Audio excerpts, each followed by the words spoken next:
Hey everyone, welcome to another episode of the Exposure Ninja podcast. Jess, you're in charge of Hello. intros. I am in charge of intros. Welcome back, everyone. Today, we are talking about a bunch of stuff as per usual. We've got loads of news today, loads of news, and only 50% of it is about AI, which is quite impressive for this podcast. We're also going to be talking about a lesson of the week, all to do with email marketing. And Tim actually has 2 lessons today, which is extra exciting.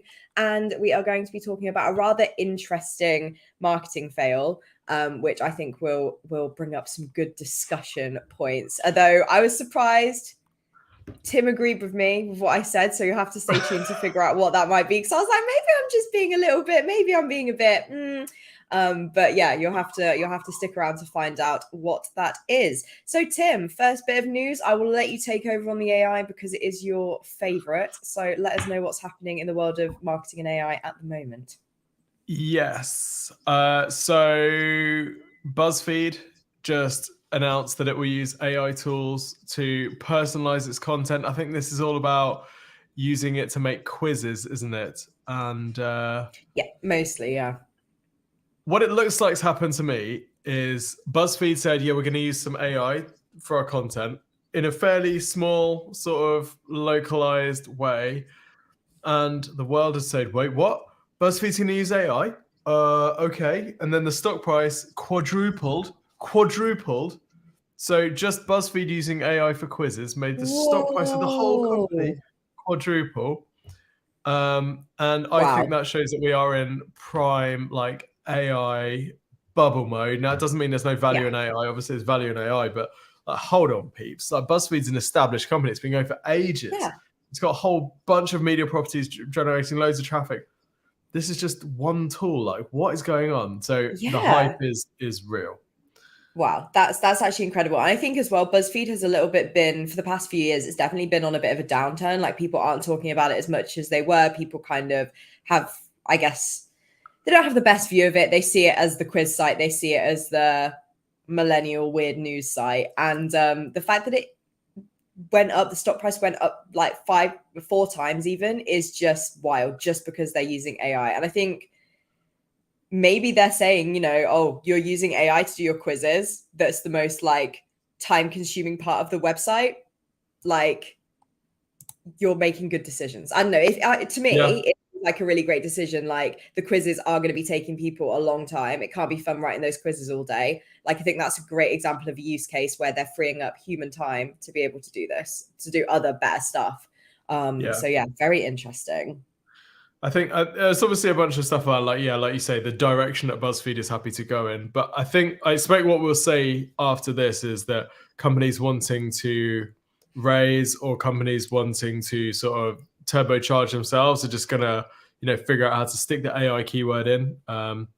We've already seen this a bit. I was pitched on a website the other day where, it was pitched as like this plus AI, and had a look at it. And it's like, well, AI is such a minuscule piece of it, but because if you include the AI keyword, then all of a sudden you're going to be a unicorn. So I expect this is going to be the start of AI as a pseudo value driver. The other piece of big-ish AI news is, obviously, since ChatGPT's come out in November, everyone's been talking about like the death of Google and the end of Google's dominance as a search engine, which, wow, that escalated quickly. But Baidu, which is the Chinese Google, that's a very crude and basic way of saying it. But the lead search engine in China, so Baidu, has come out and said they've got their own ChatGPT competitor, and that they are planning to embed this in search results, I think by March, according to Reuters. So that's interesting. So we're going to have Baidu and we're going to have Bing, who also wanted to embed ChatGPT into search results at some point, I think in the spring.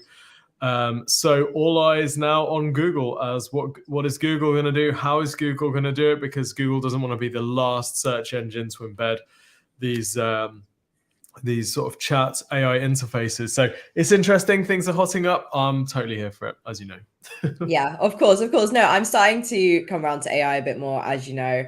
And I am very interested to see how search engines are going to include it and if it's going to offer value, which I'm assuming it will. Google, they're very customer first, and I can't see them making a big mistake just just to catch up. You know, I think it'll be a very thought out decision. But yeah, moving away from AI, something that I spotted this week was that Nike and Tiffany and Co are doing a collab, which felt really, really random and a really strange combination of brands. And it sort of got me thinking, because I have a few friends who were very much, oh, Tiffany, you know, I hope I get proposed to with a Tiffany ring, all this kind of thing. But I don't hear my younger siblings, my Gen Z siblings, talking about it at all. So I started to have a look into everything. And I noticed, like, backed up by Google Trends, like, I wasn't just making it up. Tiffany just isn't spoken about as much. And it makes me think that they must be trying to connect with a younger audience. They're almost using Nike as like a influencer, like, collaboration, because Nike has like, it was something like 250 million followers on Instagram, whereas Tiffany's only has like, I say only, but has like maybe 28 million. So it's like almost like boosting their brand up. And it was actually really interesting to see like the sentiment and the comments that people were leaving on the post. And actually, I have to say, I think it seems like a cool collab. I'm intrigued to see what comes out of it. And I'm also interested to see what's in it for Nike as a whole. Maybe they just wanted to be able to use that blue and create a product because it's, you know, maybe they're seeing a trend where that turquoise color is becoming popular again. Who knows? But yeah, I'm definitely interested to see how it works and if it pays off for them in terms of bringing in that younger audience and making them obsessed with Tiffany blue and all those things that used to be talked about. Yeah, it's an interesting one, isn't it? For those who are watching on YouTube, I'm just going to share screen so you can see what this thing looks like. So it's announced in an Instagram post. Have you seen anything else other than the Instagram posts on the Nike and Tiffany pages, Jess? Or is that Nothing. That's just it? This was it. Yeah. So if you're listening, it's a really simple Instagram feed post. It says a legendary pair at the top in a sort of classy font. And then there's a box, like a Nike shoe box with a Nike swoosh on the top. And it's in the Tiffany turquoise color. And then underneath, there's the Tiffany logo and the Nike logo together. And that's it. There's no info. It just says coming soon. No, and 1 million likes. People are freaking out. They're freaking out on the Nike page. They're freaking out on the Tiffany page. A couple of things interesting for me about this. Firstly, I know we always talk about Nike having really strong branding, and they're often used as like a branding case study, but Tiffany didn't even need to put their logo on this box for people to know it's Tiffany. Like, how sick is that? Is that not the ultimate thing where you own a color so much that all people need to see is the color of a box and they're like, oh, that's Tiffany. Like, 100%. What a play. Like, it makes Nike look actually like, you know, a bit of a basic brand. You know, oh, you got to put your logo on. Oh, bless you. You don't have to put your word on. You have to put your, oh. Yeah, wow. yeah. Completely. Yeah, and I think as well, another thing that they're playing on here is that nostalgia. Like, they are playing a little bit on that whole thing of like when we were, you know, like I said, when we were younger, or now we talk about the Tiffany blue and we talk about this, and it's almost like playing into that nostalgia bit. Like, I don't know what it is about that advert, but it has that kind of nostalgic, cozy vibe. I mean, I call it an advert, it's just an Instagram post, but there's just something about it. I don't know. It's obviously taking the internet by storm a little bit. Although that said, there are some other posts on Nike of like announcing shoes and stuff where they've got 1 million likes. Yeah, I did see Dale commenting on the live stream saying, all I see is a delivery shoebox. That's really interesting. Delivery didn't even pop into my head, but maybe this is the thing. Maybe Deliveroo are starting to own that color. It would just be very interesting to see. I would love to see behind the scenes to understand why this collaboration happened, what's in it for both companies. I mean, it's fairly obvious what's in it for Tiffany's, but I'm intrigued as to what's in it for Nike. And also just who the product is aimed at. That's the other thing. Is it going to be aimed at women? Is it going to be aimed at men who want to buy a present for a woman? Is it going to be more unisex? Like, I'm very intrigued to see. I mean, for me, Nike has been pushing. I know that they've stated repeatedly they want to sell more stuff through their own website. They want to, and that allows them to push average order value and push the value that they're getting from customers. I think one of the trends that we've seen with Nike over the last maybe 5 years is that they're really starting to push prices and add in products to their lineup, which are a much higher ticket. So, you know, it used to be that if you wanted to buy like a jumper, there would be a real cap to the price that you could spend. Whereas now they're starting to push and you can spend hundreds on a jumper. And for me, this sort of collab allows them to test what the top appetite, how far they can push prices without it looking ludicrous. I mean, you know, I live in a fairly affluent area, and on the school run, there's like footballers and footballers' wives, and these people have all the money that they could possibly want, and there are two brands that they're consistently wearing, Nike and Sweaty Betty. And Interesting. I think Nike and Tiffany, for that crew, for the Oxshot crew, they'll be all over it. I think that whatever the price tag is on these, they'll be buying, because you've got the functionality, you've got the comfort with Nike, and then you've got that cachet with Tiffany. I think it's awesome. I'd love to see them do more stuff like this. I really think they could push prices a lot. I absolutely agree. I think, like you were saying about that's kind of what's in it for Nike in terms of seeing how far they can push the prices. I definitely think, like, I'm just reflecting on recent children's birthday parties I've seen where every single child at my little sister's 13th birthday, it was 12th birthday, 13th birthday, were wearing Nike Air Force Ones, to the point that some of them took the wrong shoes home because they were all exactly identical shoes, And I think they want those people, they want the TikTok generation to be talking about Tiffany's and feeling the same way that we used to when we were younger. Very, very, very interesting. Very excited to see how it's going to play out, for sure. That's brilliant. You found a good one, a good news item, Jess, about EasyJet and cost of living. What's going on here? Yes, indeed I did, which kind of inspired sort of the feelings for the rest of the episode and talking about the cost of living crisis. Something that's come up quite a bit on the podcast and just comes up in conversation a lot is how we see a lot of brands who we consider to be quite high end decide that during a time like this, they will, for instance, Waitrose will try and match Aldi. And you'll see these things like Sainsbury's will be like Aldi price match, like all the shops you go into, they're saying, we're as cheap as Aldi, we're as cheap as Aldi. And then actually, when people decide they want something a bit more high end, they don't really know where to go. They don't really have that same affinity. And we've actually seen the reverse in a positive way with EasyJet, in that EasyJet is actually doing really well at the moment, despite the cost of living crisis. They're finding that just as many people are booking flights. And my theory is that because they've always positioned themselves as a low-cost airline, now that people are trying to save money who might normally book a more high-end airline for their holidays, those people are now using EasyJet. So they don't want to compromise on having a holiday, so they're booking EasyJet, whereas there's potentially EasyJet's normal customers can't afford a holiday this year, potentially, or during the cost of living crisis. But those people who go on 5 holidays a year and fly first class or whatever, deciding actually we'll go with EasyJet because we know they're cheap. And I think that maybe not quite as dramatic as that, but I think that is why, they've positioned themselves so well that the first thing that pops into people's minds when they're deciding to book a flight is EasyJet right now. And I think you could say the same of Ryanair, but Ryanair, I think, doesn't fly as many countries as EasyJet. I think EasyJet probably goes further afield. But yeah, I just thought that was really fascinating. And it shows that, if you really position yourself well, people, it's not even necessarily 100% to do with the cost of living crisis, but it is 100% relevant. If you've positioned yourself so well that, people will still pay attention to you, even though they probably wouldn't have shopped with you before or used your services before. I think it's fascinating. Yeah, I agree. And this particularly timely this week. I think it was this week, Flybe collapsed. And so for those outside the UK, Flybe is, I think, am I right in saying it's the largest? Yeah, according to Wikipedia, it's the largest independent regional airline in Europe. The largest independent regional. It's like the most popular radio show in this part of Norfolk. But it's Flybe was a big deal. And so this isn't like all airlines are doing well. This is like Ryanair and EasyJet in particular. Both of them immediately came out after the Flybe announcement and said, "We'll take the staff. We're hiring. Like, we're growing. Things are great for us." So it's really interesting that the low-cost airlines are thriving, and some of the stuff further up the food chain is being cut off. I know we've had a couple of videos and a webinar on recession marketing, and we always go back to the Harvard Business Review article by Quelch and Jocks. I think during the last recession, they identified the 4 different products or services, or 4 different categories of products or services, and how each of them was impacted in a recession. They found that essentials, people would buy essentials still. Treats were indulgences that they could justify.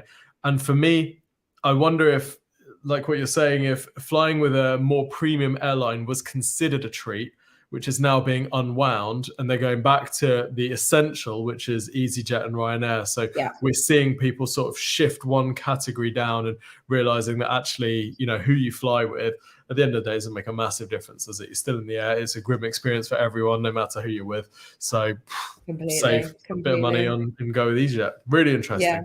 Yeah, I would definitely say if you're on the other side of that spectrum and you are a more high-end brand, for instance, and we've discussed this before on previous videos, previous podcasts, but position yourselves, instead of positioning yourself as like, this is luxury, position yourself as a treat. Like you just said something about that there, you know, saying that it's more to do with these luxury products, and position yourself as like, you know, something that's nice to have. We've said before as well, like for instance, if you are selling high-end food, for instance, like M&S or Waitrose, some people might scoff and say it's not high-end, but to me, M&S and Waitrose is high-end. You know, instead of being like, oh, we're going to be as cheap as this company, try and position yourself as, if you're not going out to fancy restaurants, come to us instead, and we'll give you that luxury experience at home. So it's definitely important during this time, during the recession, during the cost of living crisis, to think about the ways that you can position yourself. Think about why people aren't buying from you and how you can bring them back in without kind of compromising on price, because it's not always that easy to just be like, you know, so if I was like, don't know, what's a high-end flight companies, British Airways or something, you know, maybe you need to really be selling the benefits of flying with a better airline. Maybe EasyJet, the seats are uncomfortable and the plane rattles, and maybe you need to find these ways to really like play into these other things that people might be concerned about if they are flying with EasyJet, without sort of bringing it to a slanderous level, I think. Yeah. You don't need to publish the infographic that links, you know, likelihood of death and average cost per ticket or anything like that. I think it's about that is a genius idea. It's more, you know, you're selling to the comfortably well off, so they're going to need a bit more justification for the purchase, and it's a you deserve it type message for the, you know, the live for today's carefree group, isn't it? So yes, absolutely. Plenty of, like Nike and Tiffany, they're going to sell out of whatever this thing is. So it's not that there's no money, it just means that people are having to fight harder for the money, and if they're not justifying it, they're losing it. So yeah, 100%. Prepare for battle. Indeed, yes. And don't, like I said, you don't need to bring yourself down and you don't need to hike yourself up. Just stick where you are and figure out what makes your company worth it, basically. On to the next part, Tim. Yandex. Please tell me all these things about Yandex and algorithms and all this. Oh, blimey, this is a monster. Some people are saying this is the biggest thing to happen in SEO for whatever, 10 years. I think it is and it isn't. So if you don't know Yandex, they're like the Russian Google, right? So this is a Russian language search engine that is, I think they're number one in Russia. I'm not sure exact market share, but yeah, they're the sort of Russian equivalent. Anyway, and their ranking algorithm has been leaked, and there's a huge amount of data. All the code is there. They've even got weightings of each different algorithmic component. Wow. It's stunning, absolutely stunning. And particularly, you know, you might think, well, Yandex, who cares about Yandex? You know, often it's been thought of as a little bit more basic than Google.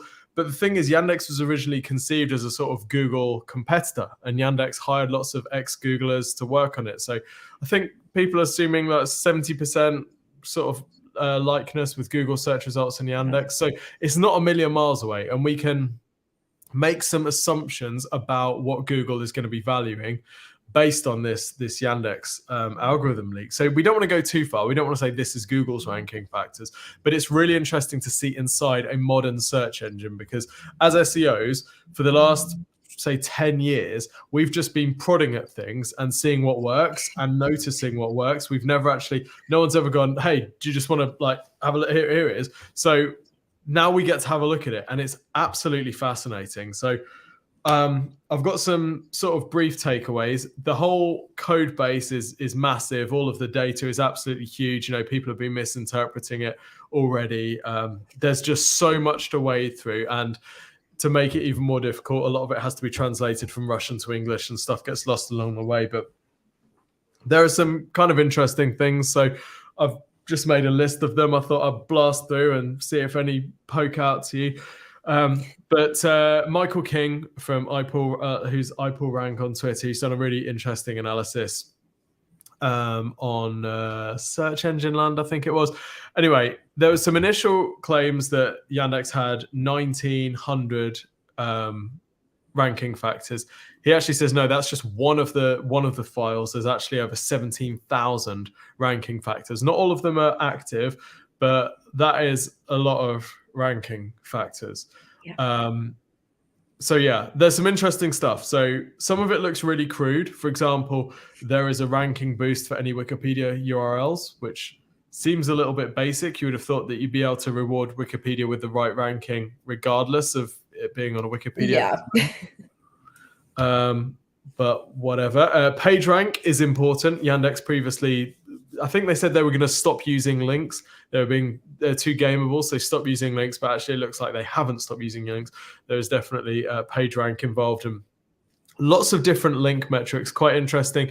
You get more credit for a link from a main page rather than a deep page. You get more credit for backlinks where the anchor text is your brand name than commercial terms, as long as the mix is as long as the mix is right. I think a lot of this is basically designed to avoid over rewarding sites which have been heavily SEO'd. By heavily SEO'd, I mean someone's given £500 to like some spammer and just said build me like 10,000 backlinks with this exact match anchor. So I think that type of stuff, a lot of this is about that and how they sort of mitigate the effects of that.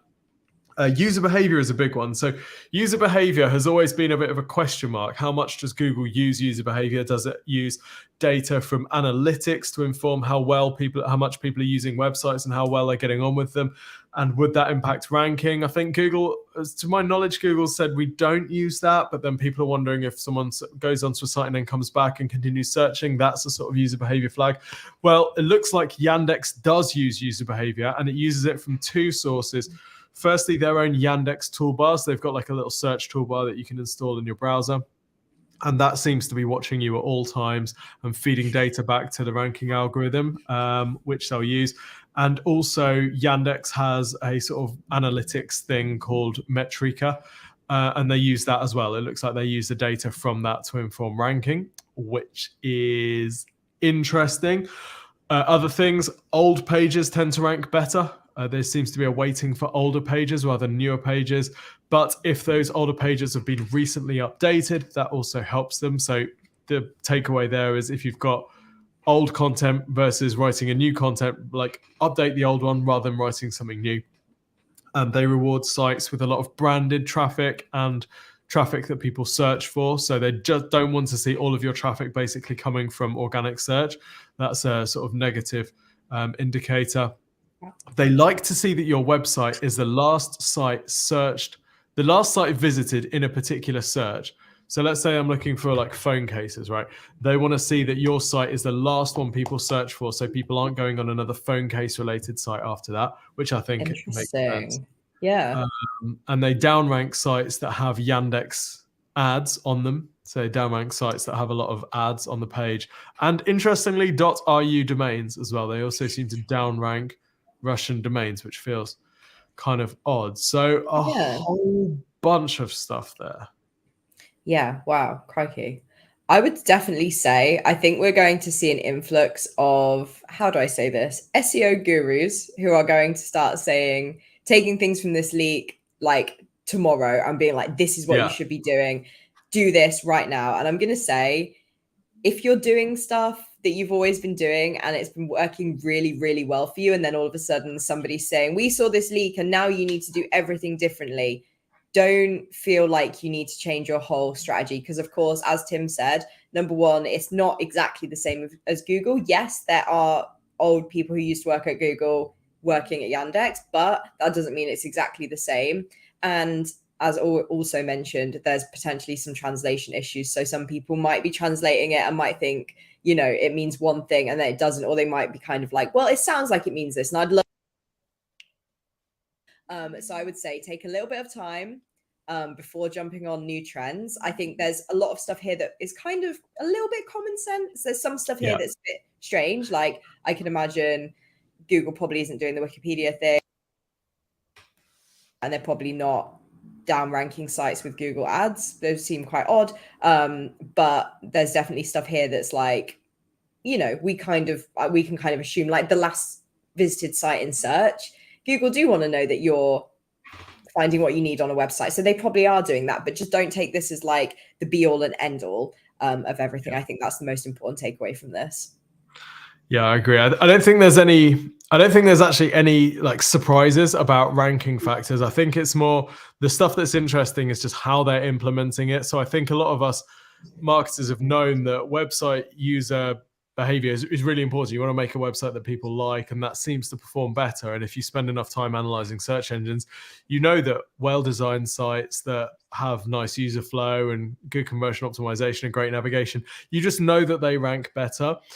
This is kind of showing you, okay, and that's why on Yandex, that's why they rank better, and here are the specific metrics. Dale's just mentioned Yandex have a bunch of really useful free tools like a Hotjar competitor. Well, I guess that tells us why, because they're using that to source their data. I guess one thing that surprised me a little bit was that these ranking factors seem to be fairly static. Like there's weightings in there, and I'm a little bit surprised that there wasn't a more sort of black box component to this, that this was literally just like, here are the ranking factors. I'd always assumed that, given the amount of machine learning that must be going on, that it's as simple as like, here's a file of ranking factors and all of their individual weightings. So I was a little bit surprised by that. But yeah, like you say, this doesn't actually change anything fundamental about SEO at all. Everything is just a confirmation of basically what we already knew, but it's just giving us a little bit more detail on, and here's how we get that information. Completely. And I think it's probably going to be nice for some SEOs who have been saying for years, yeah, this is what I think. And then it's been confirmed in writing. So maybe you can get bragging rights out of this, which is nice for people. But I think, I think it's really neat that this is being released. And I think, leaked. I think it's pretty neat. And I think it's a good place to find inspiration, I would say, but don't take any of it at face value. Yeah, I would love to see what the most competitive SERPs are going to look like on Yandex over the next 6 months. Because if I'm targeting Yandex, this is my playbook. This is my playbook for life, for sure. I don't think they're going to be able to change. I don't think they're going to want to change these ranking factors. It's just like, to be fair, if there's like 17,000 or however many ranking it's very difficult to optimize for all of them. But yeah, but there's going to be some people who are going to try. Oh yeah, there's going to be some people. If you're selling like Viagra or casinos, then they're going to try. Yeah, absolutely.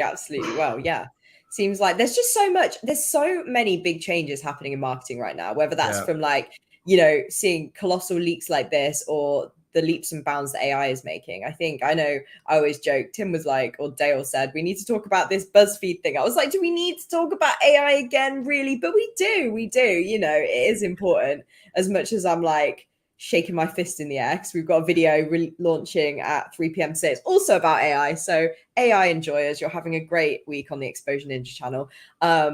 But yeah, it's fun to talk about, and it's like I said, I started off a bit of a hater, and now I'm coming around to it. So yeah, what non-AI related lesson do you have for us this week, Tim? Okay, I've got 1.5 or one. I've actually got 2 lessons in the second lesson, if you like. I'll tell you a story about it anyway in a minute. The first lesson is email marketing. I just run a webinar on email marketing, and at the start I said to people, like, just let me know how many subscribers you've got and how many emails on average each of those subscribers is receiving each week. And I kind of knew what we were going to get, and we kind of got exactly what I expected, which was people have a lot of subscribers and they're barely emailing their lists. People are saying, I've got 20,000, 30,000 subscribers, 40,000. Some people have got, a few hundred or whatever. And the numbers of emails that those people were receiving every week was low. Like probably the mode would have been 0. And then there were a few people doing like 2 to 3, which I think is probably a sort of good level. But so many people underusing their list. And the reason I think this is so important, firstly, we're going into tough economic times, and traffic costs money. Email marketing does not cost money. Or at least it costs very little money. We were just doing a session on automations and different automations that you can build.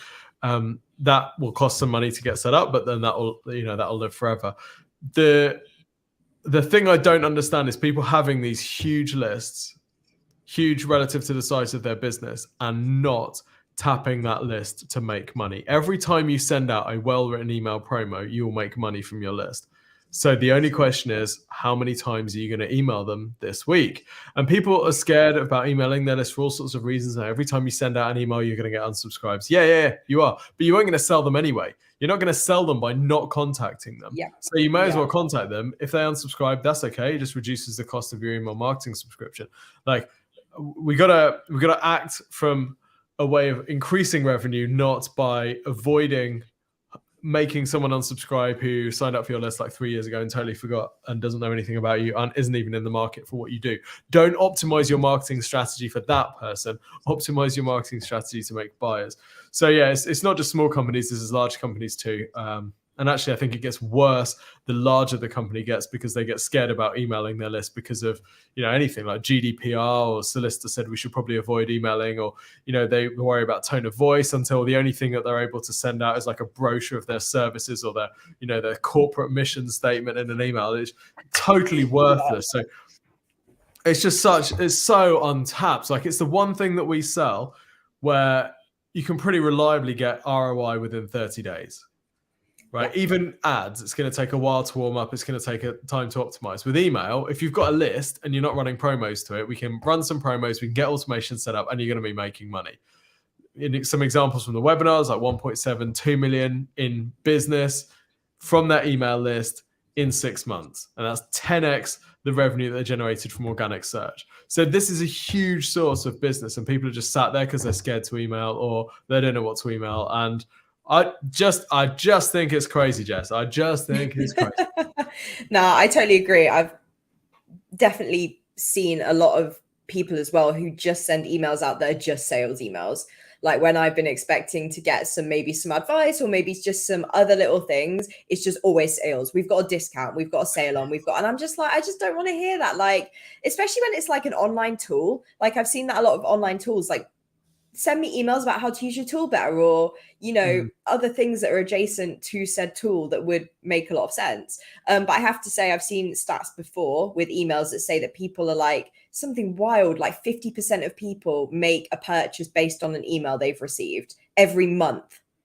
And I'm one of those people. Like, I made a purchase this week just because I had an email that was like, this is an exclusive product drop for email subscribers, and you lot get to see it first and buy it now, and then everybody else gets it later. And I felt quite smug when after I made purchases, and then I saw on Instagram that they were like teasing the products. I was like, well, I already know what it is. I just think, like, yeah, exactly. There's so many like different ways that you can use your email list, and people do read their emails. So, there's not a person on the planet who doesn't check their emails.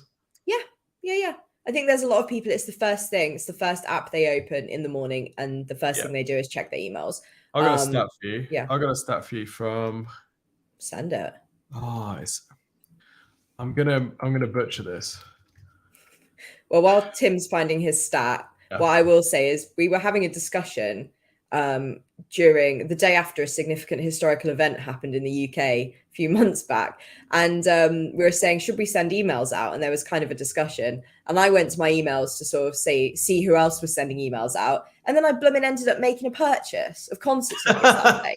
And I was like, it really is like, it really does work. It really does work, So yeah, do you have your stat ready, Tim? Yeah, best time to email, because everyone else was scared of emailing. Mm-hmm. My stat is, according to Adobe, 41% of millennials check their work email in bed. 41% of millennials. I think I'm a millennial. I don't. Yeah. Anyway. Yeah. You have self-control. You have good work-life balance if you're not checking your work emails in bed. But I don't check my work emails in bed, but I check my normal emails. So there you go. Yeah. Ecom brands, hit up Jess. If you're selling chinchilla gaming memorabilia, I will buy it. Yeah. I will absolutely 100%. It really is. That really is. Yeah. Email, it's not dead. As many people that say it.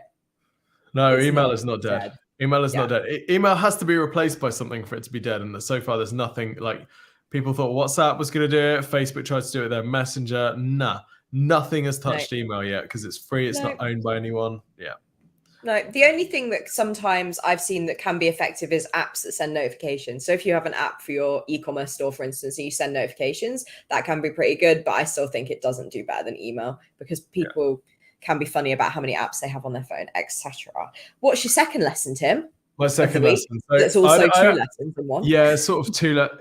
It's a weird story. I'll just tell you a story, right? So every so often we find a business or a client or a piece of marketing which sort of breaks our frame and or teaches us a lesson that we'd forgotten or whatever. Anyway, I'm talking to a client on last week, and they showed me this landing page, and this landing page looks horrific. It's so ugly. The colors are vile. Like he'd be totally cool because he's like, I hate it too, right?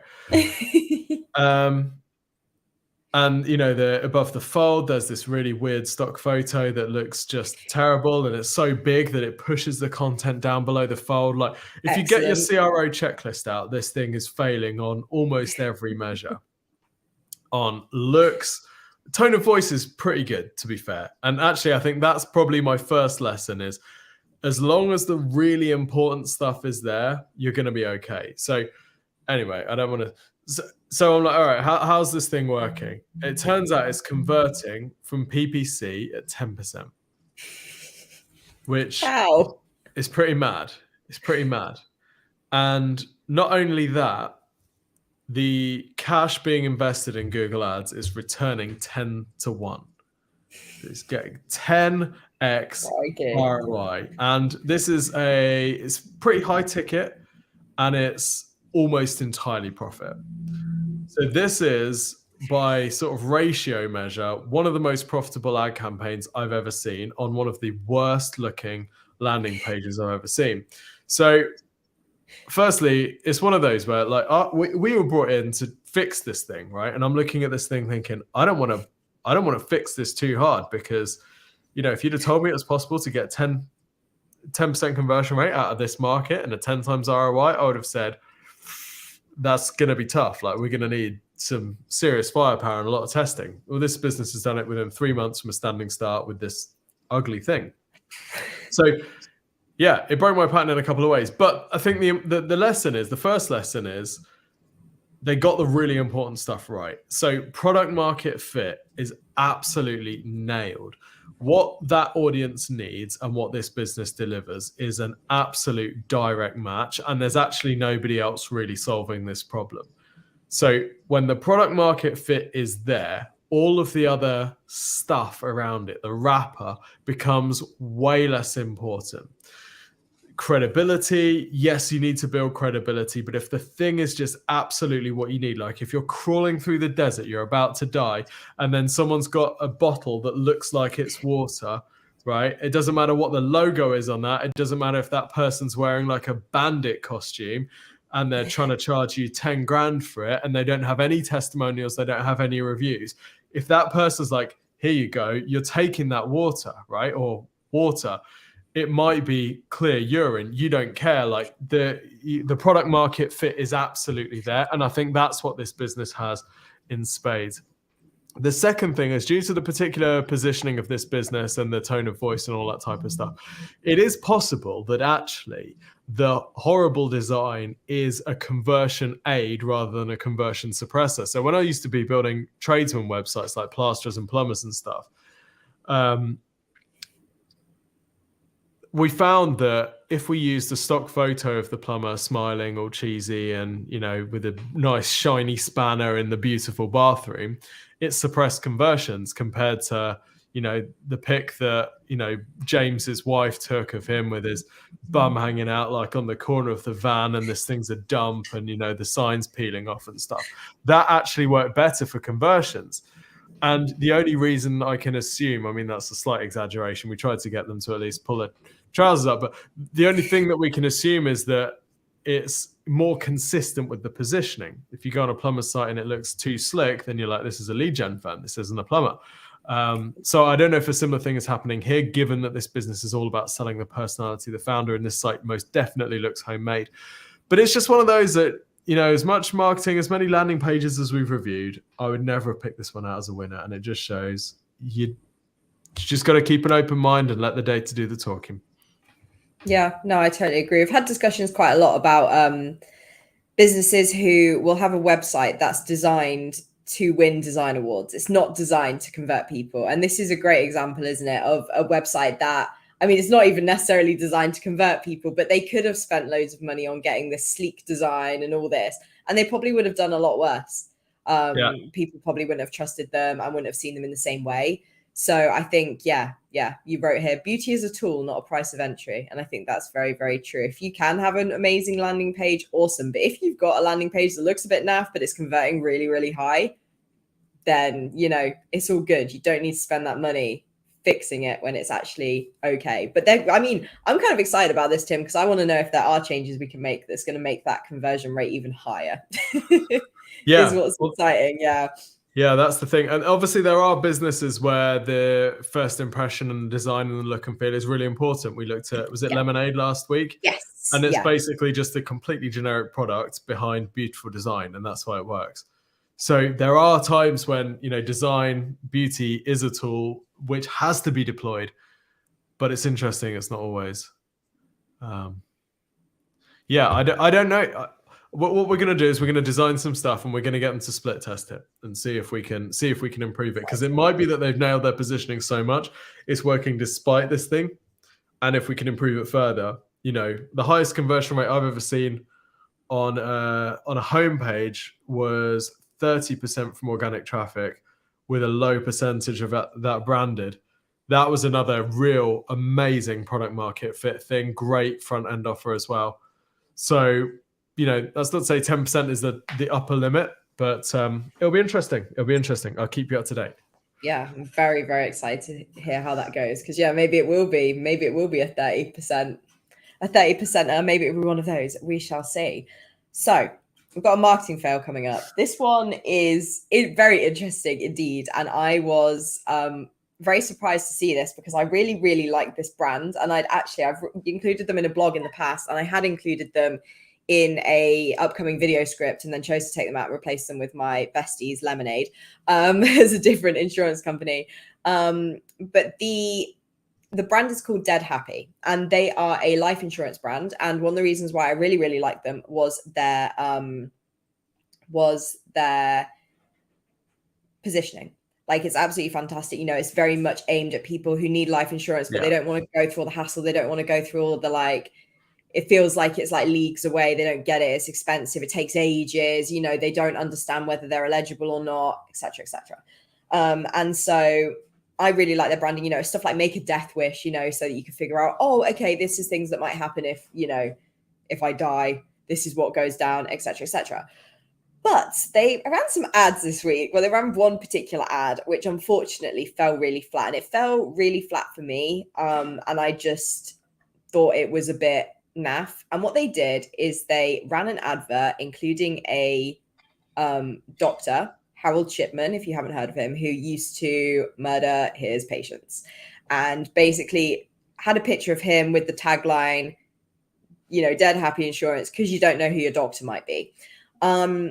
And it fits somewhat with their kind of tone of voice and stuff, but also I think you can make the same point whilst not sort of including someone from recent history who caused, you know, pain to a lot of people and fear for a lot of people. And it just felt a little bit, well, actually it felt very distasteful and very just not really appropriate to me. And I did say, interested to see if you have an opposing opinion, Tim, as I'm a snowflake, because I am, and I don't mind that. I'm actually quite proud of it. But sometimes I see things like that and I feel some kind of way about it. And then I'm like, is it just me?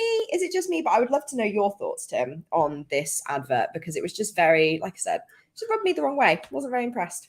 Yeah, no, I totally agree with you. I don't get any sort of emotional response from it at all. I don't think like, oh, that hurts me or that offends me. But I think it's a total fail on their part because, you know, I think fundamentally with advertising, we've got to think about who we want to be associated with in our customer's mind. We're trying to build an association between our brand and some sort of feeling.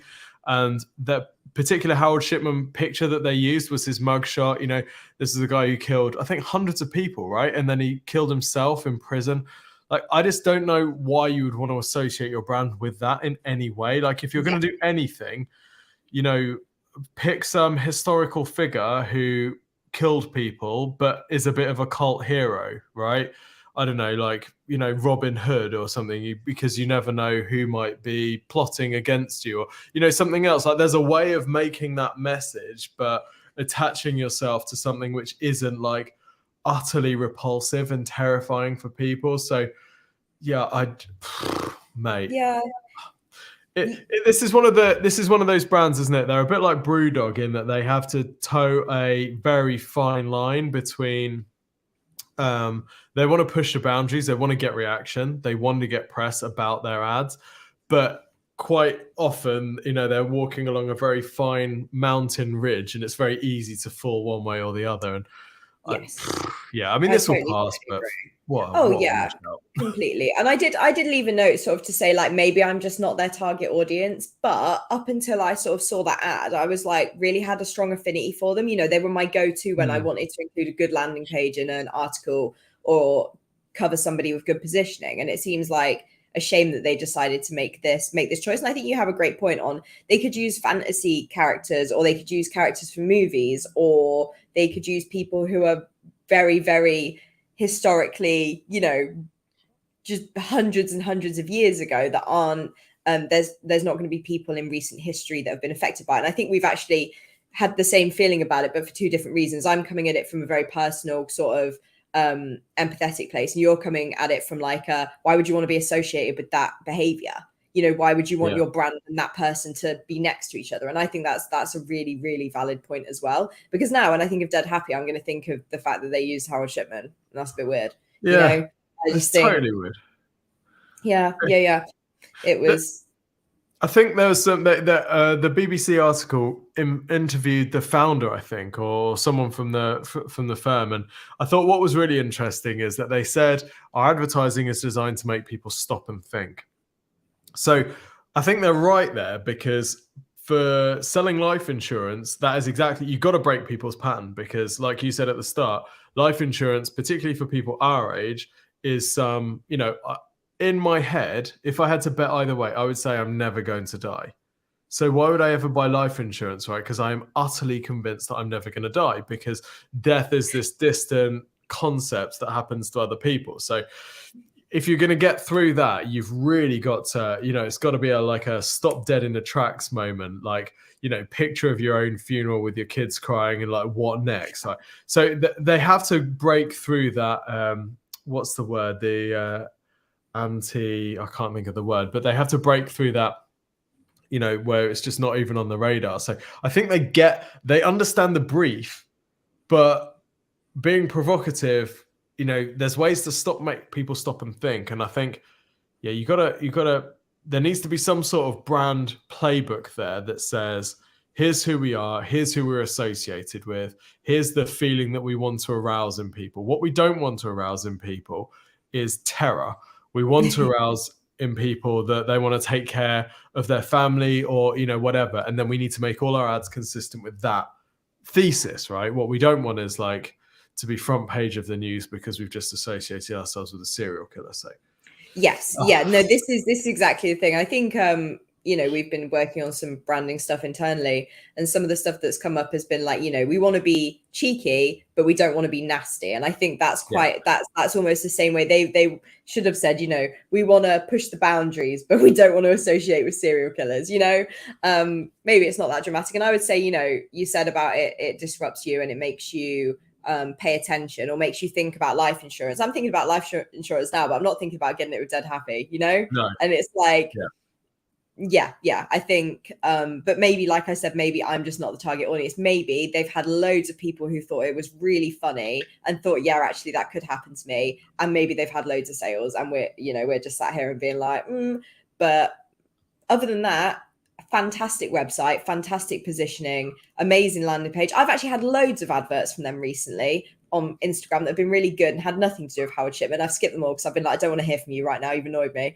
And you know, and that's the thing, right? Is that I've been skipping those ads because even though they were quite good, because of the other one that bothered me. That's So interesting. Yeah. So yeah. maybe- All right. So let's say then, Jess. Let's say that you're in Dead Happy's marketing department. What do you do now? Do you turn off the other ads because you're like, we're going to get suppressed response? Do you go harder? Do you try and overtake the Harold Shipman thing? Do you try and come up with something which is going to be bigger? Like, what's your next move? It would be to overtake. It would be to try and do something. I would almost make a joke about it in a way, because they have that tongue-in-cheekness. They could make a joke about how, you know,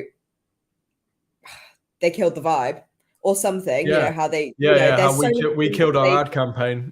Yeah. This is the thing. This is the thing. There's so much that they could do to be like, life insurance for when you make a mistake, or when you do that. There's definitely like some places that they could go. And I think sometimes, Brewdog do this as well. They double down and they say we were right and everybody that's upset is wrong. And sometimes actually you can turn it around and turn it into a positive. And I think yeah, that is an opportunity for them. They could make some jokes about it, which they've chosen not to. I just haven't been engaging with them, so I don't know if they've done anything, but we'll see how it goes. It probably will be, probably won't be any big deal, and we would have forgotten about it next week, but I just thought it was interesting. And it was one of those, I was like, really? Who signed this off? Who really thought this was the best idea? It's one of those where I was just shaking my head. But yeah. I feel like there's a service here, because our marketing fails of the week are typically like a brand who's run ads and they haven't really thought about it. They haven't focus grouped it with a wide enough audience to find out that actually this is absolute car crash waiting to happen. Completely. There's a service there somewhere. I think so, yeah. Ad testing, sensitivity testing. Yeah, the snowflake panel or something where they just throw out snowflakes and then, we'll see. I'll be head of that panel. Head of snowflakes. Yeah, head of snowflakes. That's me. I'm like I said, I don't say that in offense to myself. People can call me a snowflake all they like because I don't care. My title, and I'm fine with that. So the snowflakes are beautiful and unique. There you go. And also can tell you if your Howard Shipman ads is probably going to get reported on by the BBC for being negative. So absolutely.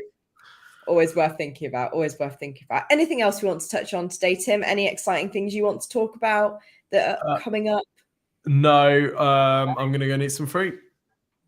Nice. Good for you. That's a healthy afternoon. I'm not going to do that. I'm going to go eat crackers and hummus. Is that healthy? Probably not. Maybe. Not as healthy as fruit, I don't think. As part of a balanced diet, everything's healthy. Yeah, that's true. You're right. You're very right. And on that note, we'll end the podcast and see you all next week. If you have any questions for us, by the way, that you'd like us to cover in the next podcast, please let us know. You can leave a comment in the YouTube comments, or if you are listening later on, you can send us an email at hello@exposureninja.com with the subject line of podcast and ask us a question in that, and we will do our best to answer it on the next episode, which will be next Tuesday. So have a fantastic week. Do good marketing. Don't involve serial killers in your adverts, and give AI a go. Give AI a chance. Make some notes of those. The end. See ya. Bye.